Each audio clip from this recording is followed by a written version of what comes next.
seperti Inalumni yang memang BUMN membutuhkan, artinya dia juga kan pelanggan dan tidak diragukan lah kredibilitasnya. Kan tentu bisa lah.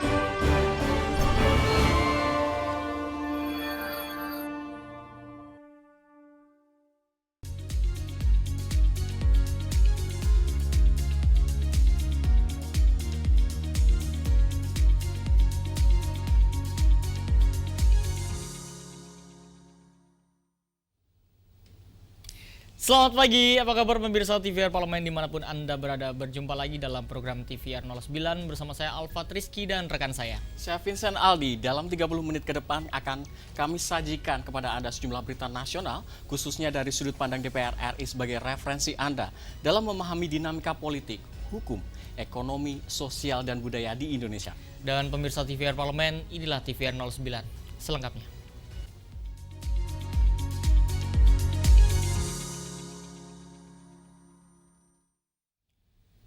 Pemirsa, buntut sengketa internal yayasan berujung ke ranah hukum. Komisi 3 DPR RI menerima permohonan perlindungan terkait gugatan kepengurusan Yayasan Darun Nujaba Purwokerto yang saat ini berproses di Polda Jawa Tengah.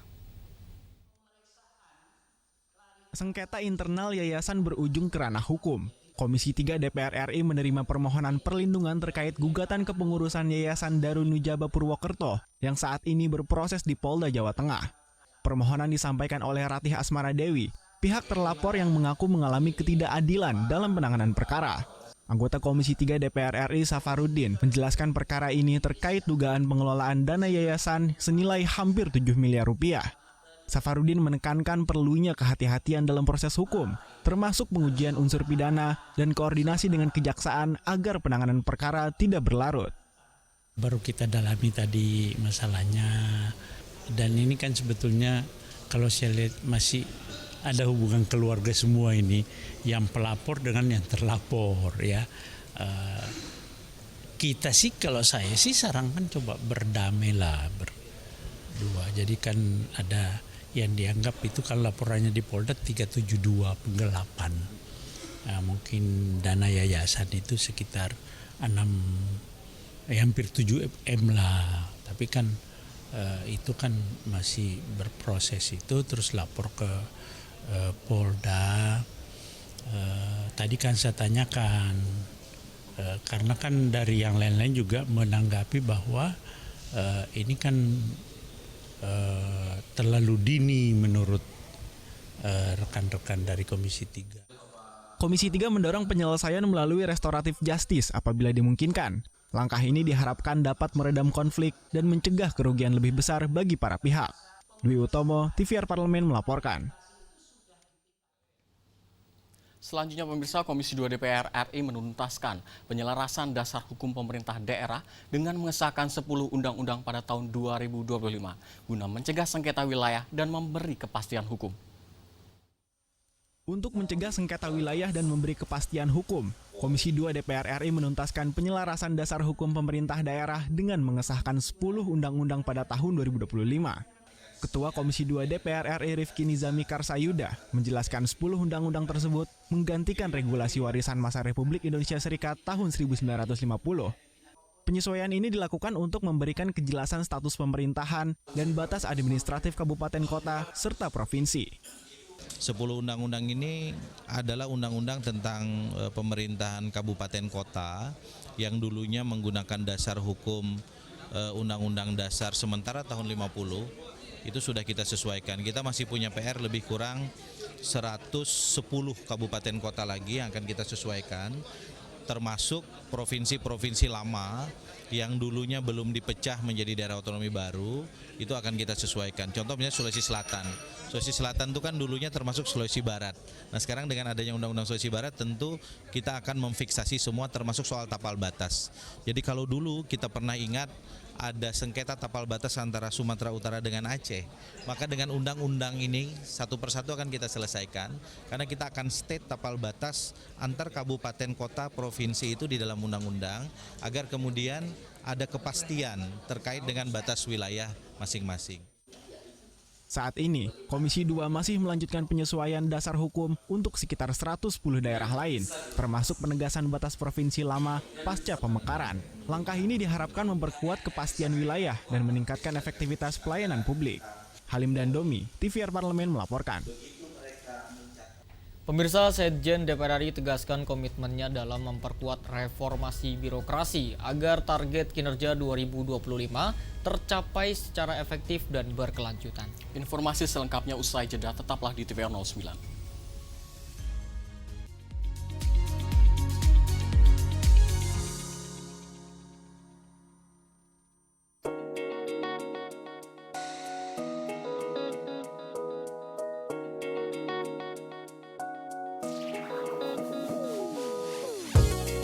Kehadiran mereka tidak hanya mewakili suara perempuan, tetapi juga membawa perspektif yang beragam serta pengalaman hidup yang unik ke dalam proses pembuatan kebijakan. Saksikan Perempuan Parlemen hanya di TVR Parlemen.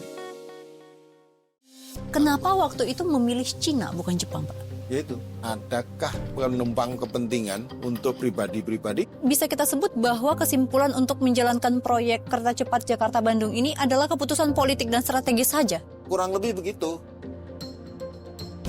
Menyimpan hutang triliunan rupiah. Banyak yang menganggap proyek kereta cepat Jakarta-Bandung adalah bom waktu bagi Indonesia. Ini dipertanyakan secara finansial. Kenapa waktu itu tetap dijalankan? Banyak yang tidak sepakat, bahkan menterinya sendiri, Pak Jonan juga tidak sepakat. Berarti dari awal hitung-hitungannya memang sudah pasti semua ini akan dibiayai oleh hutang, Pak? Sudah jelas, itu B2B itu hutang. Hitungan aja yang nggak jelas, kenapa dia mau. Kan kalau PT KAI ambruk, selesailah sudah. Ada nggak kemungkinan Indonesia tidak mampu bayar utang ini ke Cina?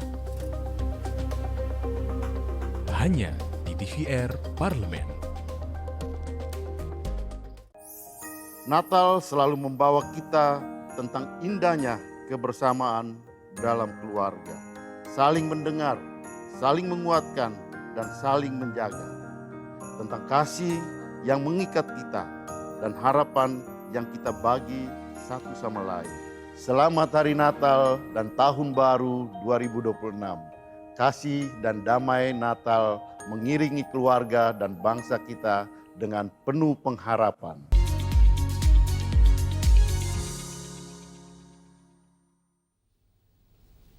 Terima kasih Anda masih bersama kami di TVR 09.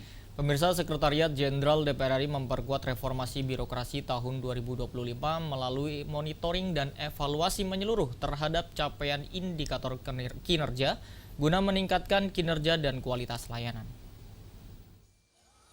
Untuk meningkatkan kinerja dan kualitas layanan, Sekretariat Jenderal DPR RI memperkuat reformasi birokrasi tahun 2025 melalui monitoring dan evaluasi menyeluruh terhadap capaian indikator kinerja. Deputi Bidang Administrasi Sekjen DPR RI Rahmat Budiaji menjelaskan evaluasi dilakukan untuk memastikan target yang telah tercapai dapat ditingkatkan, sementara target yang belum terpenuhi menjadi fokus perbaikan. Menurut Rahmat, sejumlah target masih menggunakan data tahun 2024 sebagai baseline.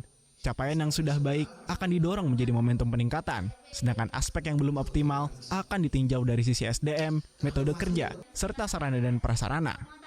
Rapat kerja hari ini adalah monitoring dan evaluasi pelaksanaan RB Sekjen untuk tahun 2025, di mana kita akan memastikan indikator-indikator target mana yang sudah tercapai, mana yang belum, dan kita lakukan perbaikan. Ya betul, jadi di sisi RB nasional ada pergeseran paradigma dari pendekatan digital governance menjadi human based governance. Jadi kita akan menyesuaikan baik itu strateginya maupun target-targetnya. Tentu dari sisi masa transisi sekarang beberapa target itu masih menggunakan data yang lama 2024 sehingga kita akan jadikan itu baseline. Beberapa yang sudah tercapai tetap kita lakukan perbaikan peningkatan lagi menjadi satu momentum yang lebih maju. Dengan monitoring berkelanjutan dan penyesuaian strategi, Sekjen DPR RI menegaskan komitmen memperkuat reformasi birokrasi agar target kinerja 2025 tercapai secara efektif dan berkelanjutan. Beri Ramadana, TVR Parlemen melaporkan. Pemirsa, Komisi 12 DPR RI menggelar audiensi dengan Masyarakat Energi Terbarukan Indonesia dan Indonesia Parliamentary Center sebagai bagian dari penyerapan masukan terhadap pembahasan rancangan Undang-Undang Ketenagalistrikan dan rancangan Undang-Undang Energi Baru dan Terbarukan. Sejumlah aduan masyarakat mengemuka terkait usaha thrifting, keluhan konsumen apartemen, serta belum dikembalikannya dana refund tiket konser. Menyikapi hal tersebut, Komisi 6 DPR RI menegaskan akan menindaklanjuti setiap laporan yang masuk sebagai bentuk fungsi pengawasan dan upaya menjamin perlindungan konsumen serta kepastian hukum bagi masyarakat. Anggota Komisi 6 DPR RI Fernando Ganinduto menyampaikan seluruh aduan masyarakat telah diterima dan dicatat untuk ditindaklanjuti. Aduan tersebut terbagi ke dalam 3 klaster, yakni aspirasi pedagang pakaian bekas atau thrifting, keluhan konsumen apartemen, serta permasalahan refund tiket konser yang belum dikembalikan oleh penyelenggara. Fernando menjelaskan, Komisi 6 DPR RI telah menyiapkan sejumlah mekanisme penyelesaian, termasuk kemungkinan pemanggilan pihak terkait untuk dimintai keterangan. Yang pertama, kita mendapatkan aspirasi dari pedagang-pedagang pakaian bekas yang lagi ramai hari ini, pedagang thrifting. Yang kedua, kita mendapatkan aspirasi dari konsumen-konsumen apartemen. Yang terakhir, kita mendapatkan aspirasi dari pembeli tiket konser. Tentunya ada mekanisme-mekanisme yang akan kita lakukan ya, karena kan ada beberapa hal yang kita harus diskusikan dulu untuk menindaklanjuti permasalahan ini. Tapi tentunya kami sudah mendengar aspirasi masyarakat dan tentu kami akan tindaklanjuti sampai ini tuntas. Karena tugas kami adalah mendengar dan membereskan semua permasalahan yang ada di sini. Kalau memang itu harus kita panggil, kita akan panggil. Komisi 6 DPR RI menegaskan akan terus mengawal proses penyelesaian hingga masyarakat mendapatkan kepastian dan keadilan. Fernando juga mengimbau masyarakat untuk tidak ragu menyampaikan laporan apabila mengalami kerugian atau permasalahan di bidang perlindungan konsumen. Bondan dan Teguh, TVR Parlemen melaporkan. Pemirsa, Komisi 12 DPR RI menggelar audiensi dengan Masyarakat Energi Terbarukan Indonesia dan Indonesia Parliamentary Center sebagai bagian dari penyerapan masukan terhadap pembahasan rancangan Undang-Undang Ketenagalistrikan dan rancangan Undang-Undang Energi Baru dan Terbarukan. Komisi 12 DPR RI menggelar audiensi dengan Masyarakat Energi Terbarukan Indonesia dan Indonesia Parliamentary Center sebagai bagian dari penyerapan masukan terhadap pembahasan RUU Ketenagalistrikan dan RUU Energi Baru dan Terbarukan atau EBET. Dalam audiensi tersebut, mengemuka masukan terkait penguatan regulasi energi bersih dan pentingnya transisi energi ramah lingkungan yang didukung kebijakan komprehensif guna menurunkan emisi karbon dan meningkatkan pemanfaatan energi terbarukan secara efisien. Anggota Komisi 12 DPR RI Ramson Siagian menilai ketergantungan Indonesia terhadap impor energi masih tinggi, khususnya pada sektor minyak bumi, di mana konsumsi nasional mencapai 1,6 juta barel per hari. Kondisi ini mendorong perlunya strategi diversifikasi energi melalui pengembangan energi baru dan terbarukan, serta peningkatan produksi dalam negeri. Bahwa minyak itu konsumsi di Indonesia 1,6 juta barel per hari. Lifting produksi minyak sekarang ini 605.000 barel per hari, sehingga kita import hampir 1 juta barel per hari. Kalau mau swasembada ini mesti match dia, artinya import kita tidak boleh terlalu besar. Dua sebenarnya strategi untuk bisa mencapai swasembada energi. Pertama, diversifikasi energi, yaitu untuk betul-betul mengembangkan energi baru, energi terbarukan. Komisi 12 DPR RI menegaskan komitmen menyusun regulasi yang adil dan berimbang dengan tetap memperhatikan aspirasi masyarakat dan pelaku industri.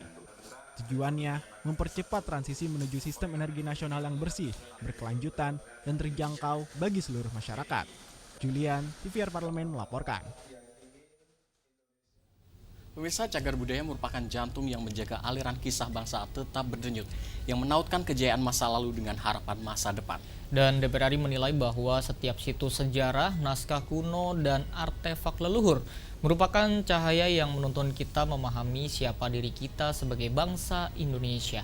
Dan pemirsa, informasi selengkapnya kami hadirkan sesaat lagi, tetaplah di TVR 09.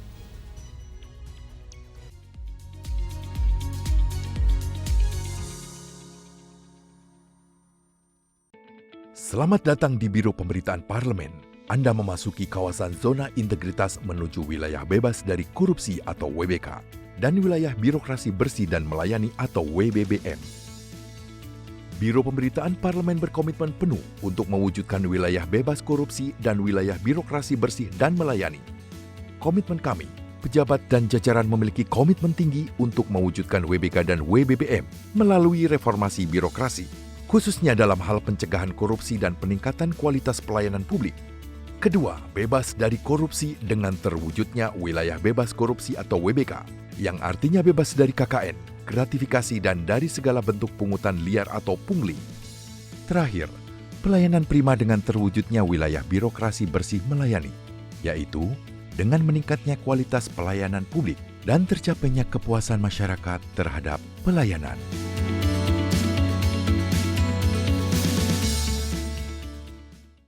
Saya Andreas Edi Susetio, Ketua Badan Akuntabilitas Keuangan Negara yang sering disingkat menjadi MANTU.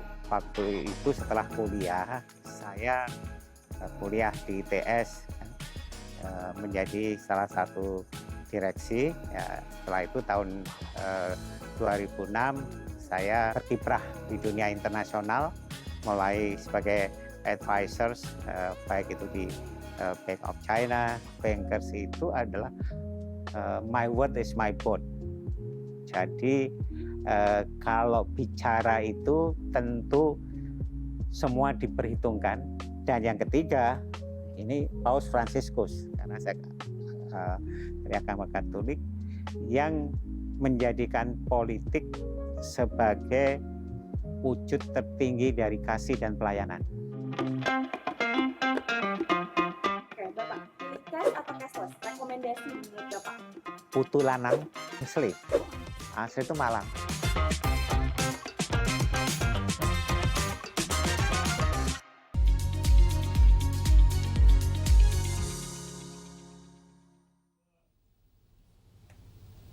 Pemirsa, setiap jejak leluhur yang tersimpan dalam situs, bangunan, maupun artefak bukan sekedar warisan, tetapi merupakan modal kebudayaan yang mampu menggerakkan kemajuan bangsa. Melalui penguatan regulasi penganggaran yang tepat sasaran dan juga pengawasan yang berkelanjutan, DPR RI berkomitmen memastikan seluruh warisan budaya bangsa tetap terlindungi dan juga lestari. Di dalam tiap serpihan budaya, tersimpan arah perjalanan bangsa yang harus dijaga bersama. Dan simak liputan mendalam yang telah dikemas oleh tim redaksi TVR Parlemen dalam segmen Lensa Parlemen. Berikut ini.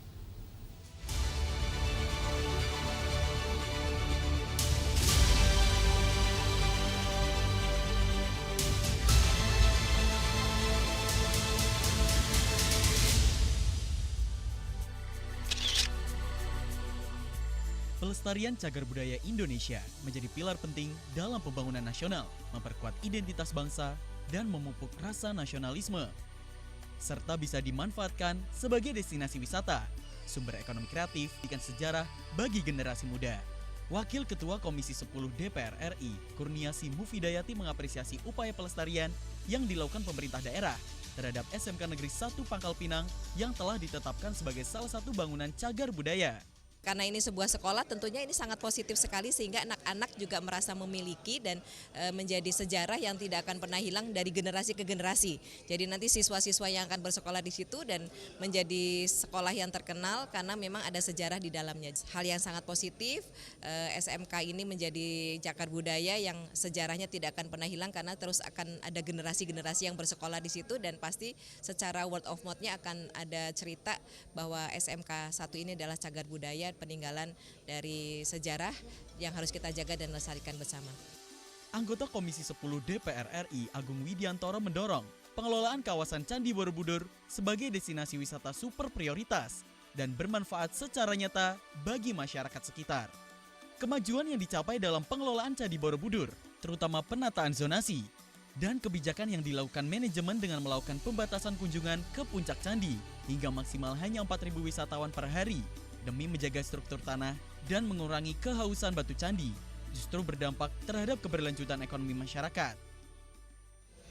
Gap antara pemerintah desa, pemerintah kabupaten, pemerintah provinsi, dan pemerintah pusat ini harus segera didudukkan satu meja supaya tidak terjadi kesenjangan. Karena apa? Beberapa pedagang yang tersisih akibat penataan itu merasakan ada berkurang penghasilan ekonominya. Pengurangan pembatasan pengunjung itu pun juga berpengaruh terhadap pendapatan penghasilan UMKM yang ada di seputar kawasan wisata. Tumpang tindih regulasi dan minimnya perhatian pemerintah terhadap tenaga ahli dan penjaga situs dapat menghambat pengembangan cagar budaya. Kolaborasi dari seluruh pemangku kepentingan menjadi kunci. Kebudayaan bisa berjalan bersama dengan industri pariwisata.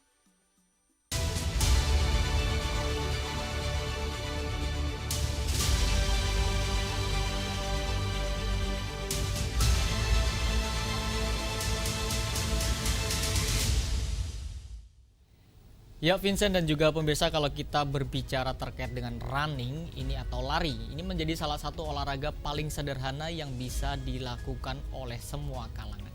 Ya benar sekali Alfa, tanpa memerlukan peralatan khusus dan biaya mahal. Running dapat dilakukan kapan saja dan di mana saja tentunya. Dan selain mudah dilakukan, running juga memiliki banyak manfaat, mulai dari menjaga kebugaran hingga meningkatkan kesehatan mental. Dan seperti apa informasinya, kami hadirkan sesaat lagi, tetaplah di TVR 09.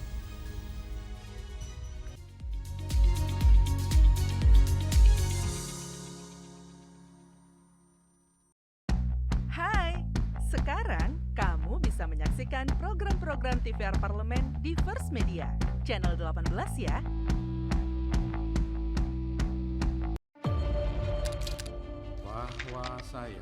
Bahwa saya demi Allah, saya bersumpah dan seadil-adilnya periode keanggotaan DPR RI hingga saat ini, yaitu terdapat 126 undang-undang yang telah selesai dibahas DPR RI. Terima kasih rekan Elisa dan juga Danina. Pemirsa,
Pemirsa, running secara rutin dapat membantu meningkatkan daya tahan tubuh, menjaga kesehatan jantung, serta membantu mengelola stres. Dan dengan teknik dan intensitas yang tepat, running dapat menjadi olahraga yang aman dan efektif untuk semua usia. Dan tanpa berlama-lama pemirsa, mari kita simak tips dan manfaat running sebagai olahraga simpel yang bisa dilakukan semua orang dalam segmen Intips, informasi dan tips berikut ini.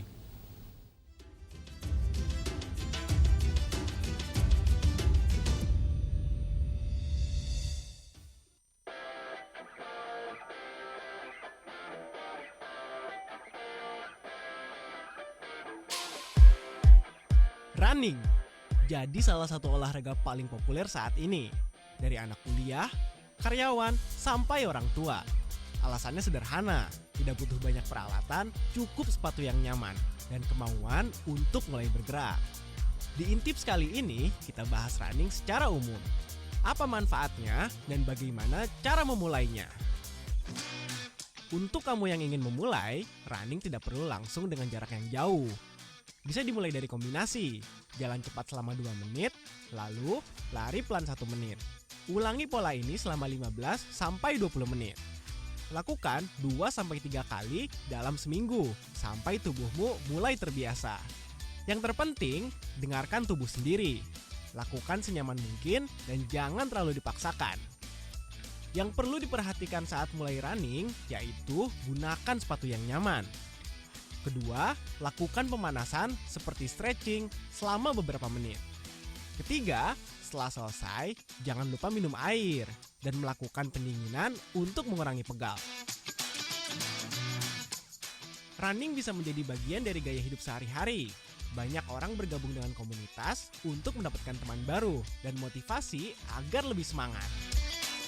Running pada dasarnya adalah gerak sederhana, tapi jika dilakukan secara rutin, bisa memberi dampak besar untuk kesehatan. Cukup mulai dari langkah kecil, dari situ kamu akan menyadari bahwa menjaga kesehatan bisa dimulai dengan 1 langkah sederhana. Jadi, kapan nih kamu mau mulai lari?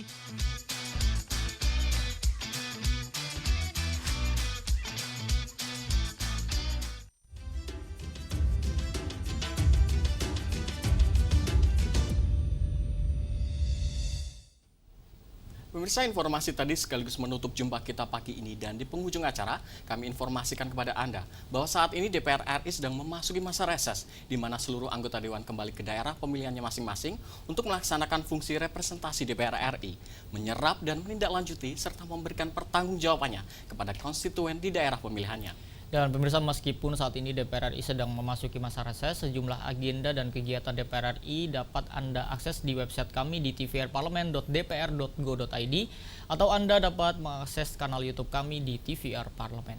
Dan pemirsa TVR Parlemen, demikian TVR 09 edisi pagi ini. Kami segenap kru TVR Parlemen yang bertugas mengucapkan terima kasih telah menyaksikan TVR 09 pagi ini. Saya Alfat Rizky dan juga rekan saya, Vincent Aldi, mengucapkan selamat menyambut tahun baru 2026. Dan semoga tahun yang baru membawa harapan, kesehatan, dan semangat baru untuk kita semua. Pemirsa, sampai berjumpa kembali di TVR 09 selanjutnya. TVR Parlemen, referensi Indonesia.